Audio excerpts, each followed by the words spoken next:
Guys, welcome to my YouTube channel Namaste history. आज हम पढ़ने जा रहे हैं, जैसा कि आप स्क्रीन पर देख रहे हैं, हमारे संविधान का प्रियम्बल और आर्टिकल नंबर 1 से लेकर 4 तक का एक छोटा सा डिस्कशन की उसमें क्या क्या चीज़ें गिवन है।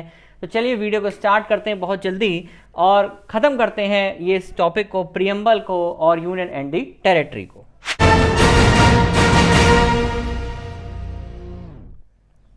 ओहो, ये आपके आ गया प्रियम्बल। तो प्रियम्बल जैसा कि आप देख रहे हैं लिखा हुआ, we the people of India having solemnly resolve to constitute India into a sovereign socialist secular democratic republic. अब देखो, इसको याद करने का तरीका क्या है, इसको जस्ट हम याद करेंगे S cube D R. S cube में आ गए तीनों एस, सोवरीन सोशलिस्ट सेक्युलर, तीनों एस आ गए आपके डेमोक्रेटिक रिपब्लिक, तो याद हो गया एस क्यूब डी आर। उसके बाद आता है देखो जस्टिस। अब हम इसमें क्या क्या चीज़ें देखते हैं, ये याद रखनी है। Justice, liberty, equality, fraternity. Justice, liberty, equality and fraternity. तो जस्टिस में क्या आ जाएगा, सोशल, इकोनॉमिक, पॉलिटिकल, याद रखनी है। Liberty, thought expression, belief, faith and worship. Equality of status and opportunity and to promote among them all. And fraternity as dignity of the individual and the unity and integrity of the nation. देखो preamble क्या होता है ना, preamble just हमारे constitution की एक summary है कि भैया ये क्या बता रहा है। और देख लो, ये डेट लिखी हुई है 26 डे ऑफ नवंबर 1949 को हमने अपना कॉन्स्टिट्यूशन फोर्स में लाए थे।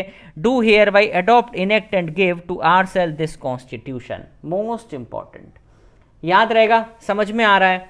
तो अब इसमें देखो, एक तो ये याद करना इंपॉर्टेंट होता है, sovereign socialist secular democratic republic.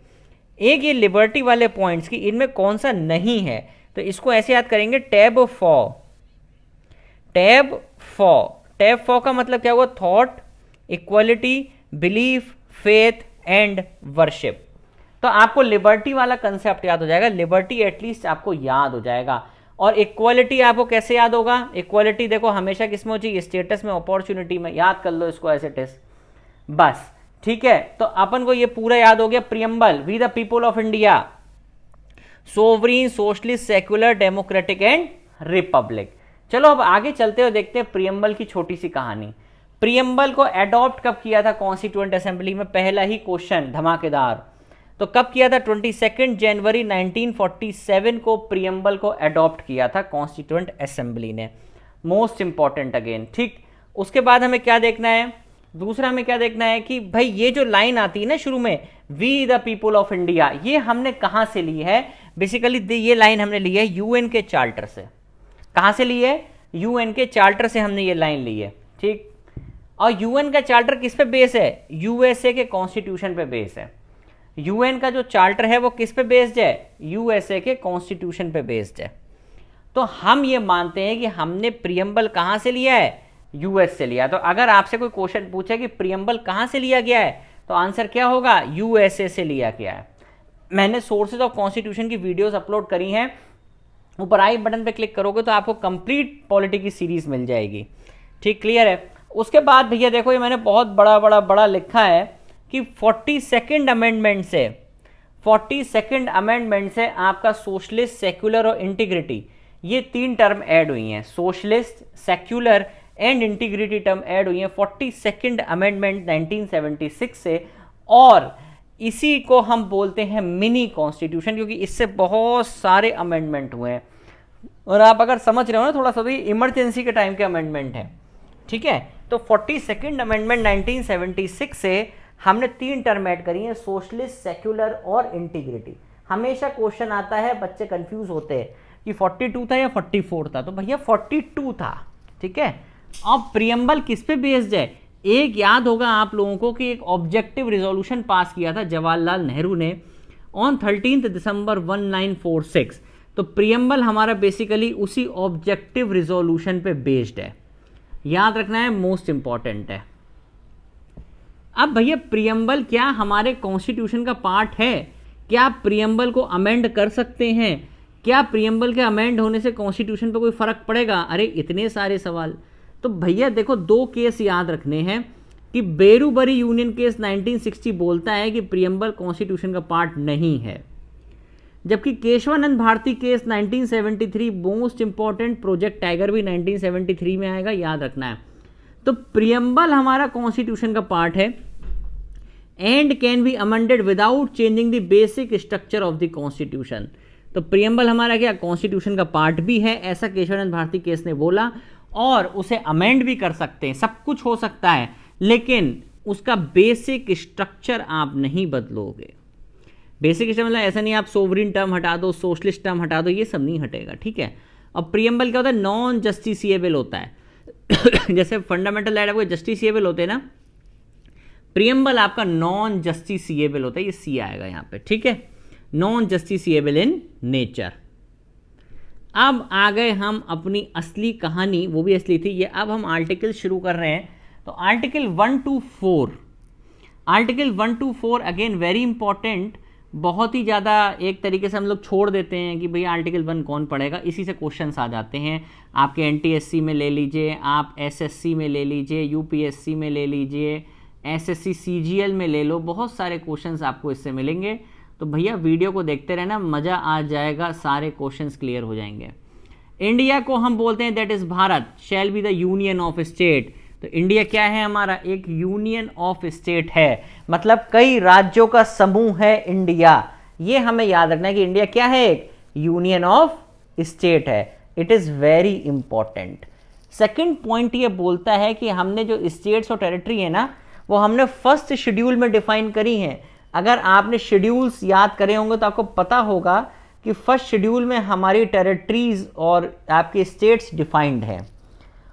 अब एक क्वेश्चन उसके बाद आ रहा है, नीचे की तरफ आप देख रहे होंगे कि भाई टेरिटरी ऑफ इंडिया क्या है, टेरिटरी ऑफ इंडिया।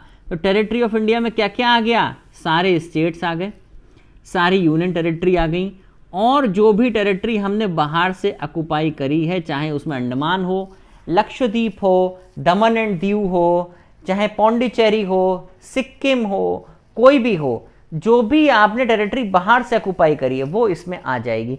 अब तो बड़ा कौन हुआ, क्या यूनियन ऑफ इंडिया बड़ी है, ये टेरिटरी ऑफ इंडिया बड़ा है?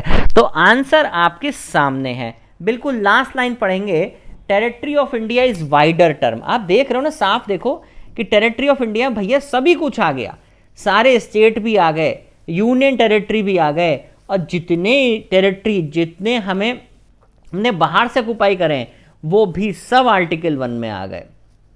क्लियर हो गया? तो हमें याद रखना है, ये क्वेश्चन आता है, बिल्कुल लास्ट पॉइंट देखेंगे रंग बिरंगा सा जो है रेड कलर में, कि territory of India is a wider term as compare to union of India. Very important, ठीक है, ध्यान रखना है, इस चीज को भूलना नहीं है। अब देखो भाई, ये मैं हटा देता हूं कलर वलर। अब आया सेकंड आर्टिकल, सेकंड आर्टिकल की 2 पावर, 2 में 2 पावर, बस ये याद रखना है, हो गया खत्म। नहीं, इतना आसान नहीं है, 2 चीजें हमें पढ़नी है।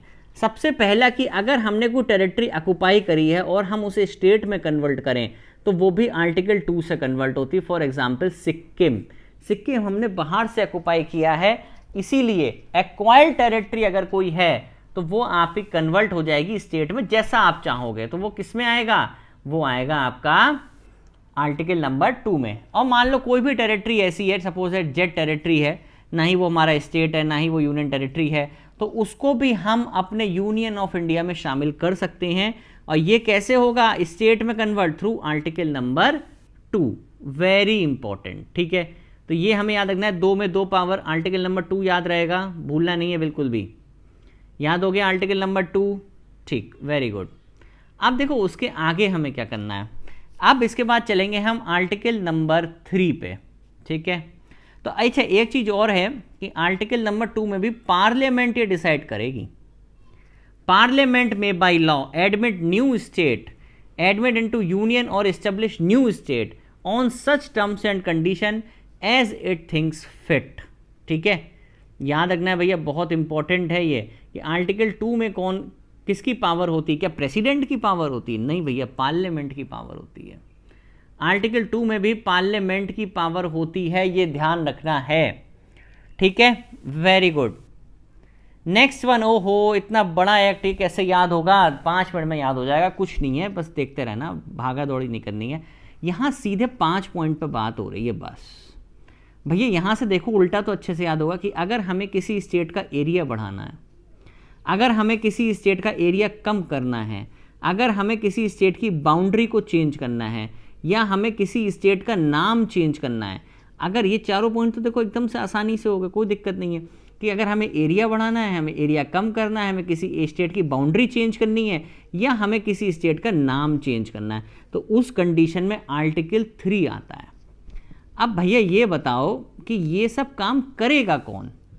तो आप साफ साफ देख रहे हो ये करेगा पार्लियामेंट। इस काम को करती है कि अगर कोई नया स्टेट बनाना है by the separation of territory from any state, जैसे कि मान लो यूपी और उत्तराखंड बन गए तो हमने एक स्टेट से 2 स्टेट बना दिए, और बाय यूनाइटिंग 2 और मोर स्टेट, हमने 2 स्टेट को एक कर दिया, और पार्ट ऑफ स्टेट, और बाय यूनाइटिंग एनी टेरिटरी, या हमने किसी टेरिटरी को स्टेट में मिला दिया।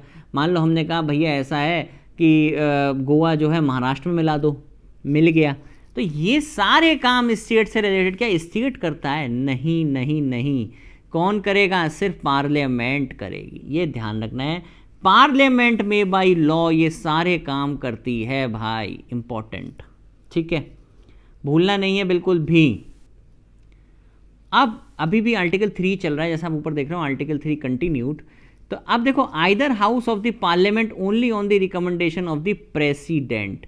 तो भैया इसमें प्रेसिडेंट कूद पड़ता है कि प्रेसिडेंट जब रिकमेंड करेगा कि भैया अब चीज़ों को हमें किसी स्टेट का एरिया बढ़ाना है, घटाना है, हमें प्रायर परमिशन प्रेसिडेंट से लेनी होगी, उसकी रिकमेंडेशन के बिना ये काम होगा ही नहीं। तो इसमें पीपी मॉडल काम करता है, प्रेसिडेंट ऑफ पार्लियामेंट। तो अब एक बात बताओ कि भैया यूपी के मुख्यमंत्री से नहीं पूछोगे कि हम ये करने जा रहे हैं, कर दें, या राजस्थान के मुख्यमंत्री से नहीं पूछोगे, या एमपी के मुख्यमंत्री से नहीं पूछोगे, किससे नहीं पूछोगे? तो भैया हम किसी से नहीं पूछते, सीधी सीधी बात है। If such a bill affect the boundary और name of a state then the president will refer the bill to the concerned state legislature. वो पूछेंगे तो जरूर आपका दिल रखने के लिए, लेकिन पार्लियामेंट या president is not bound to accept और act upon the views of the state. आप कुछ भी कहते रहो, उन्हें जो करना है वो करेंगे। उनकी राय अगर आपकी राय अगर उन्हें अच्छी लग गई, मतलब अगर प्रेसिडेंट ऑफ पार्लियामेंट, मान लो आपने एक समझौता भेजा कि हम भाई नाम बदलने वाले, स्टेट कहेगा नहीं नहीं नहीं भाई मत बदलो, हमें तो बदलना है, हम बदल देंगे। मान लो स्टेट ने भी कहा यार ये नाम नहीं, ये नाम रखो, और अगर पार्लियामेंट को वो नाम सही लगा तो वो आपकी ओपिनियन मान भी सकते हैं, लेकिन आपकी ओपिनियन पे वो बिल्कुल भी बाउंड नहीं है। क्लियर हो गया? मान लो if the state legislature fails to express an opinion, अभी कभी कभी क्या होता है कि मान लो जैसे कि पार्लियामेंट ने बोला हमें नाम बदलना है और आपके पास 14 दिन का टाइम है, आप सोच लो, अगर 14 दिन में स्टेट ने कुछ भी रेस्पॉन्स नहीं किया तो मान लेंगे कि भाई स्टेट ने मान ली हमारी बात।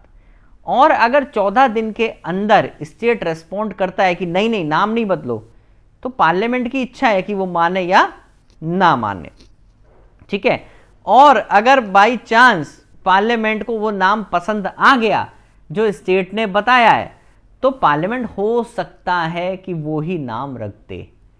यहां पे पूरी पूरी इच्छा किसकी चलती है? सिर्फ और सिर्फ पार्लियामेंट की चलती है।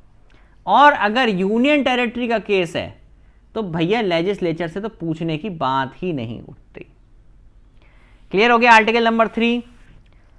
अब भैया एक लाइन अजीब सी है, India is rightly described as an indestructible union of destructible state. मतलब कि भैया ये जो हमारा यूनियन है ना, ये अखंड है, इसे कोई तोड़ नहीं सकता। हाँ, स्टेट्स टूटते बढ़ते रहते हैं, कभी 29 स्टेट हो गए, पहले अगर आप याद करो तो स्टार्टिंग में 14 स्टेट थे, अब बढ़ते बढ़ते 29 स्टेट हो गए, अब हो सकता है 2-3 और राज्य नए बन जाएं। वो अंदर ही अंदर खिचड़ी पकती रहेगी, वो अलग चीज है, लेकिन आप इंडिया की अखंडता पे उंगली नहीं उठा सकते। आगे बात समझ में, इनडेस्ट्रक्टिबल यूनियन है डेस्ट्रक्टिबल स्टेट्स की।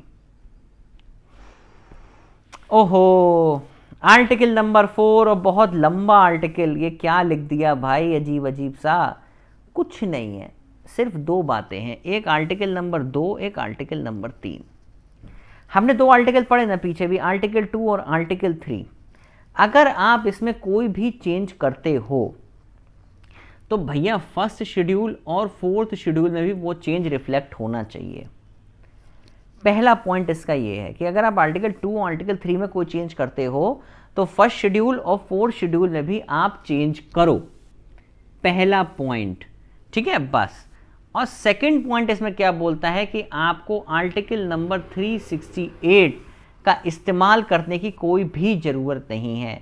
सपोज दैट आप आर्टिकल 2 या आर्टिकल 3 में कोई भी चेंज करते हो, आप चेंज समझ गए ना, आप लोगों ने पढ़ा है पूरा लेक्चर तो, कि भाई नाम वाम बदलना है, कुछ भी करना है, तो अगर आर्टिकल 2 और आर्टिकल 3 में आप कोई भी चेंज करते हो तो आपको 368 जो कि हमारा कॉन्स्टिट्यूशनल अमेंडमेंट का आर्टिकल है, पार्ट नंबर आपका 20 में आता है, ठीक है।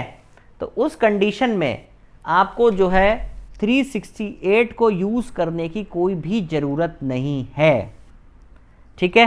ध्यान रहेगा ये कि भाई आर्टिकल नंबर 368 वहां पे लागू नहीं होगा। क्लियर हो गया? आई होप आपको वीडियो पसंद आई होगी। Do like, share and subscribe the channel. Thank you very much.